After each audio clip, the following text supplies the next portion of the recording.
I'm joined by Meltse van Coillie. Thank you very much for coming onto our podcast, CenterFrame Interview. And congratulations on your film, Zondermeer. I really thoroughly enjoyed it, and so everybody I know have thoroughly enjoyed it as well, so congratulations. Can you talk to me about what the inspiration for making this film was and how you got started in the process? Before you even went to filming or writing, what was the idea behind it?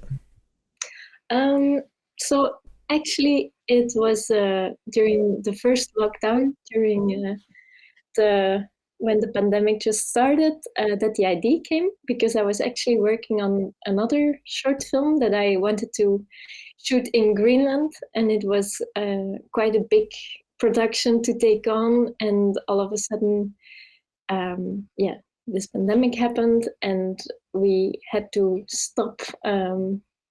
Many things for the other film were difficult to develop. So I was kind of in a limbo, and I didn't really have a grasp on what was happening anymore. And I felt it had been a while since I had made a film, and I was getting quite impatient. I didn't really want to wait until after and until we would get green light to go to Greenland. So I just took long walks every day, like many of us did, I guess, when we were all isolated in our homes. And it mainly came from a memory that I had as a kid. I was from when I was at the seaside on a holiday with my parents. I was a bit older than Lucy, who is the protagonist in the film, but I experienced a similar thing, namely that a boy who was my age had drowned in the in the sea where we were staying, and it was such a big, such a big organization that started to come up. Just from the moment the boy disappeared, we all had to go evacuate the beach, of course. And I didn't really understand what was going on. My parents were quite worried. Everything around us there was a lot of commotion, and I didn't really understand why. And then we started watching the television because it was reported on the news that he had disappeared, and whoever saw him had to report it to the police. And so helicopters were flying over our apartment where we were staying, and I was very confused, but very intrigued also. Of course. And after, I think it was maybe the day after that they found him, he was washed ashore. You say it like that? Yeah, washed ashore. Yeah. Wow. How many days? And it was one night, so he disappeared, I think, around noon, and then the other day he was found. So it was quite quick, but in my imagination as a child, it was all of the holiday, you know. Of course. I was so, the whole time and experience, it was very vague, and I, especially because he was my age, so my mother was very protective over us, of course, and we couldn't go into the seaside again that holiday because everyone was so scared. So yeah, it made quite an impression, but not the same as it did on the grown-ups, who were all very how do you say it? Like not insecure, but they were worried. Yeah. Yeah. Yeah, absolutely. So that's where you started, is just with a childhood memory. Yeah, it was kind of like that. And then mainly the feeling of children who are playing dead also. Like, actually, it's the final image of the film where Lucy plays that she's dead.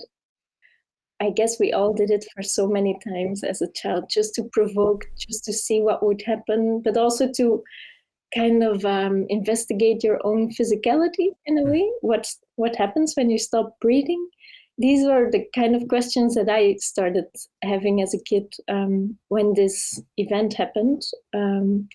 So yeah, it mainly started from these feelings, questions, memories. Would you say that was your first experience with death, like the first time you'd like really thought about it, or was? Yeah, definitely. It was the first time for me. I didn't lose a grandparent yet or anything. It was the first time. I did have, of course, I did have pets that died or something, but it was the first person that Right. I didn't even know. But I just started imagining about this boy, who Mm. he was and where he went to school, or what would happen if I died? Would my parents react the same way as his? And yeah. What I found very interesting is that obviously you're telling the story of a young girl processing what's going on around her, but you decided not to give her anything to say. You know, you basically just have her exist through this environment, you know, as opposed to a more traditional narrative would have, active choices and have, lines or what's going on, explain it to me, that a more traditional narrative would do that. And I was wondering if you could elaborate on the why you chose to make the character so silent, like, or the silence maybe the wrong word, but it's make it an entirely physical performance. hmm well, the main idea behind the whole formalistic approach, I guess, that we Yeah. took for Zondermeer was to give this very narrow viewpoint of a child. So this is also why we chose the aspect ratio of the 4:3, and to go very much into the focus children have. And I guess we lose that as a grown-up because so much context adds up, and you're not able to think in such a narrow way anymore, or to experience things in this focused way. And I guess the by choosing for Lucy not to speak, or barely to speak, this was mainly to get the viewer into that experience as well, Of to course. not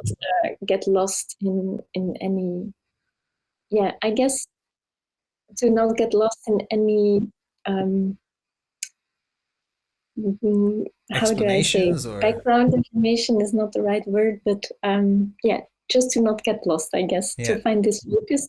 And then we wanted to make the viewer listen to, not to Lucy, but to what's surrounding her. So the sound is very important in that sense, not the speech necessarily, but just she takes everything in um, by sound, by what she hears more than what she sees, because no one can see the boy either. So Hmm. speculation. I found that you use a lot of, visually speaking. Obviously, you work with your partner as a as the camera operator. I was wondering if you could talk about your use of symmetry in this film, something you didn't really do as much in your previous one. Your previous one is very dynamic, very moving, and actually kind of avoids symmetry in many ways. But this one has a lot of symmetry in its visuals, and I was wondering if you could talk about your choices on that, as to why you feature symmetry so heavily. Well, I guess it's kind of a similar answer to the previous question. This way of focusing, I guess it's also the static camera. We decided on, because elephant fish was only movement, and Zondermeer was only static camera, except for when we follow her On on the her bike. tricycle, yeah. Yeah, but I see it more as a static shot because she's always on the same distance from the camera, so it fits in that sense. Yeah, it was again just to find this focus, just to be sure to find one frame where we're completely concentrated into, and not try to linger to other places, or to let the viewer be invested in one frame, in one image, and to let the mind or the eyes wander through that frame, and not to follow us as the filmmakers ourselves or to the camera, if that makes sense. Yes, it does, absolutely. Both Zondermeer and Elephant Fish heavily feature non-actors, or at least, you know, I mean, there may have been some actors in Zondermeer, but I think, as far as I understand, it's mostly non-professional actors in both of those films. Yeah, because they're children. Yeah, and from what I read with Elephant Fish as well, is that you took a long time to film. Basically, both of these movies could have been filmed traditionally much faster than what it took you to do. It's because it seems very ambitious. It took it took over a month to film Elephant Fish. Yeah. Yeah, exactly. We were a month aboard of the ship. Yeah, And, you were on board of the ship for a month? Yeah, on board. Wow. That's amazing. So and that's what I mean. It seems it's a very ambitious way of filming, you know. And even this, like, from what I read, it took you 10 days to film this one, which is for not a very long film or particularly ambitious shots. But it sounds like it's very difficult. So if you could talk about the difficulties both in Zondermeer and in Elephant Fish, and explain why your filming takes as long as it does. Yeah. Well, I'm so jealous of the opportunities I had for Elephant Fish and Zondermeer to film so long, because for the next film I feel I have not enough time. Right. But so it's a nostalgic answer. But Elephant Fish, we were a month on board, and I think I developed the film over 1.5 years in total. I worked on it. And Zondermeer, for me, it felt quite fast, because I think the idea was there in April and the film was finished in November. So it was only half a year, which felt too fast for me, which colored the experience a lot. But I do feel I just need a lot of time to make films. I'm pretty jealous of people who can do it in this very structured and fast way. But to me, it takes a while to experience the space, to feel the people, just to be able to collaborate. And I guess it's also an issue of not working with actors, but also not really working with professionals as a crew either. So up until now, because, and as you say, my partner, my boyfriend, Harm, he was always the DOP of both films, but actually he's also a director. So he's not a professional DOP. He also needs time to be able to find out the technical aspects that we need, and to really make the frame cautiously.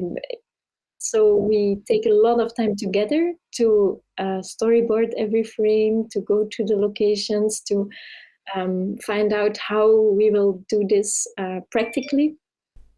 And so this is one reason why it takes so long. And the other is because, also with, as you say, non-actors, I get the feeling that, well, I don't want them to learn to be actors in any kind of way, because that would be stupid. I could work with real actors in that sense, but just to be able to put them at ease in front of a camera, or just to be able to give them the chance to invest their own stories or their own vision in what we're doing as well. And it's really to create this dialogue that I need time, I guess. So that's I mean, it's very ambitious, and I commend you for working with a 5-year-old lead actress. That's quite the challenge. I mean, having 2 children myself, they're not 5 anymore, but knowing what it was like trying to wrangle them to just get them to do stuff without a camera. And then, I commend you for doing that. The general rule is don't work with pets or kids. And you definitely chose the kids route, and it's not an easy one. So well done. And really, really charming performances from all the kids involved. And I wanted to talk to you about something else really quick, a bit more, rather than technical, a bit more thematic. Both your films feature sand and water heavily. And I wanted you to talk about what they mean to you, because I have my theory, but I want to hear from you first what they mean to you and why they feature so heavily in both films. Well, I have to say, I didn't notice the motive myself until I was editing Zonder Meer, Right. because it's not a specific personal focus, I guess, although I'm sure it's very unconscious and it is a motive.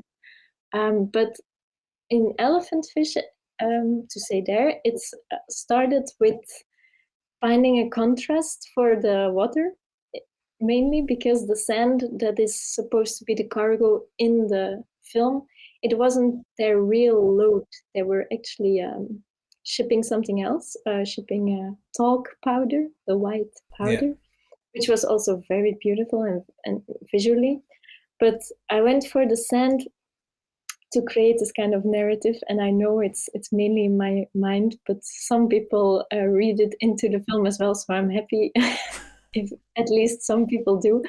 But it's such an absurd idea to ship sand overseas where there's so much sand underneath already, and sand is it's everywhere where a ship can be, there's also sand. So it feels the absurdity of it, and then also it gives some kind of counterweight to the sea, and where water and rivers and the sea is always portrayed in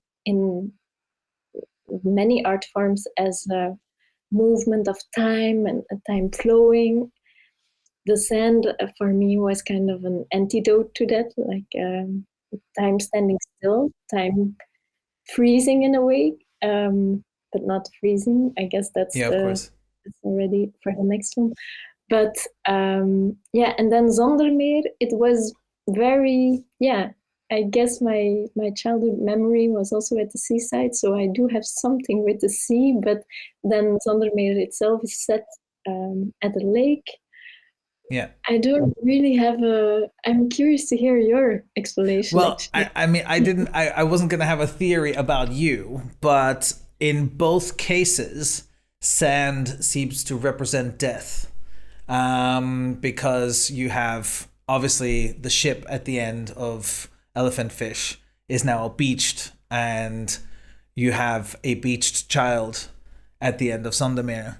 And that was my immediate reaction to it, is that you basically have two things that were alive with life are now not, and they are stranded, effectively. And you open both films with shots of water, and so that's why I figured I'd want to know if you had a more sort of clear sort of overall idea behind what it is. But it's clearly most filmmakers' themes are subconscious. Like we rarely clearly think about, ooh, if I do this, if I do that. You only start realizing that you do that after you've done your thing, and then you go, oh, I keep doing that, don't I?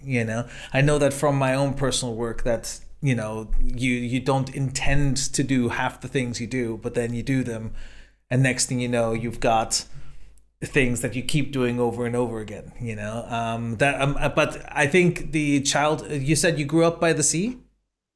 No, I didn't. I mean, I grew up in a small town in Belgium, but my grandmother, she had an apartment at the seaside, so we went there quite often. Right. Let me find out from you where you want to go next. Because you were talking about Greenland, and you don't have to like give much away about what the story is about or anything, but I'd love to hear more about your future process of what you've learned from your last two films and how you engage with your next one. Like, where do you, if you can talk about what you've learned in your process of making the last two and what you're gonna do for the next one. Um, so we're actually shooting the next one pretty soon, which I'm very happy about. We're leaving to Greenland in a month to go shoot the film. And it's, I guess, it feels very different now because we have a production company that is involved now, and we have a professional film crew for once, and we're gonna direct it together, Harm and me. So he's not the DOP anymore, but he's co-director, and we're working with another DOP who is really a DOP. So it's gonna be very different, but it also feels very. It feels in line with the films for me. I mean, it's I guess it's more. It's gonna be more strictly fiction in a way, because we're also working with actors now. So it's a big challenge actually for me because it's a totally different approach, and it's gonna be quite long. But Elephant Fish was also quite long for a short film, so I guess it will be similar to that.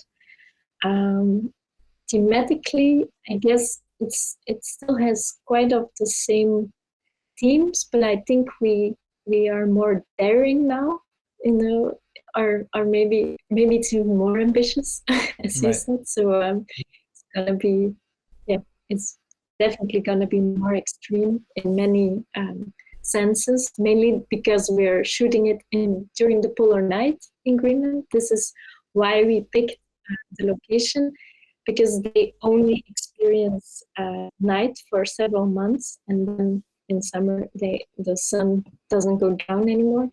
But this different experience of time, I think we touched upon already with Elephant Fish, but now it's more explicit, I guess. So it's going to be a very, very dark film. Are you naturally outdoorsy? Because you've picked three very outdoorsy locations to basically film your movies, and so I was wondering if this is sort of a natural tendency to just be in the outdoors. Yeah.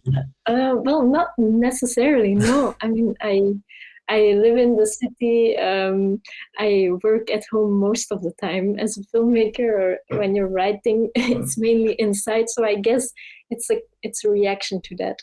Ah, it'll force you to go outside. Is that what it is? Probably.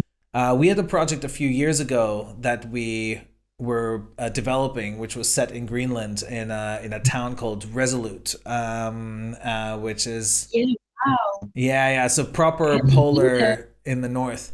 And we were working together with a Canadian co-production company to sort of film in an Inuit environment, and it was basically about a guy who was trying to escape an accident he caused, and he was running away from his guilt and stuff like that. And the person that he caused that accident for is kind of related to this whole situation and found him in Resolute, and the whole film plays out in Resolute. But we realized very quickly the production challenges of filming in icy Resolute, very, very icy Resolute. And the directors of the project were quite surprised as to how cold really is. Do you think you're ready for how cold really is? Well, I have to say, so it's gonna be the third time that I'll be in Greenland. It's your third. Okay, great.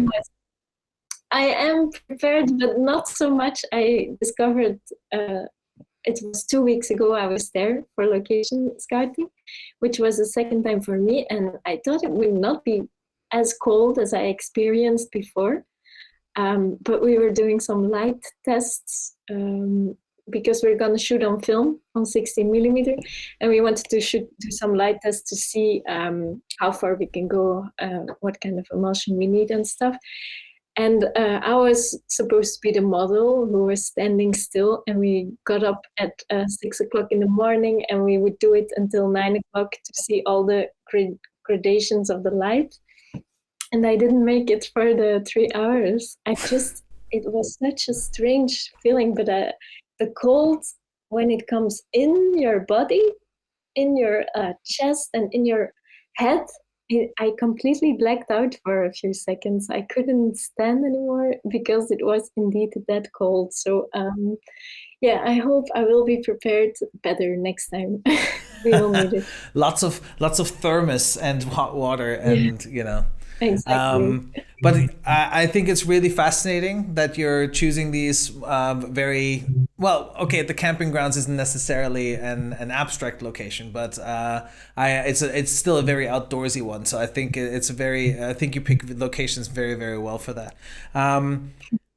Beyond this next film, do you already have an idea of what you want to do after? Are you aiming at a feature film or anything like that, or are you more fascinated with other story forms?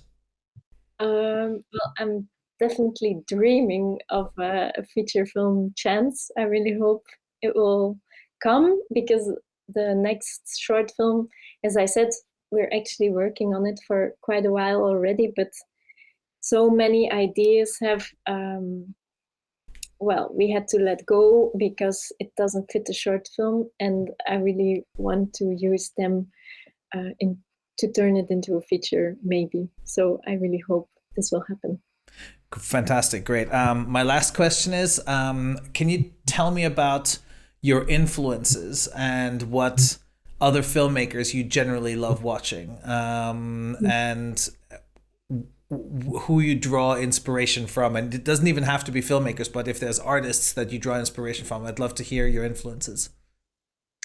Um, well, inspiration, I think it's very difficult. I get inspired by many films for sure, but I'm not sure if I want to bring them into my own filmmaking because I feel it's easier for me when I'm looking for ideas or I want to delve deeper into a matter. I read a lot of nonfiction, and this is what truly inspires me. Just philosophical essays or scientific studies, anything nonfiction that kind of fits the themes that I'm exploring at the moment.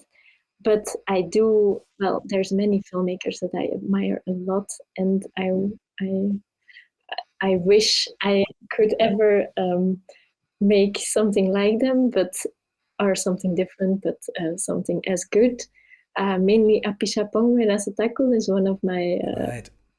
big heroes in cinema, but also I really liked, for example, Post Tenebras Lux from Carlos Reigadas. Yeah, yeah, of Which is course. definitely also an all-time favorite. But then also Under the Skin from Jonathan Glazer. It's one of my favorite films from the last decade for sure. So I there's, can see the Jonathan Glazer influence a little bit. You know, I yeah, think well, especially in Elephant Fish. You know, yeah, I can definitely see that, no doubt.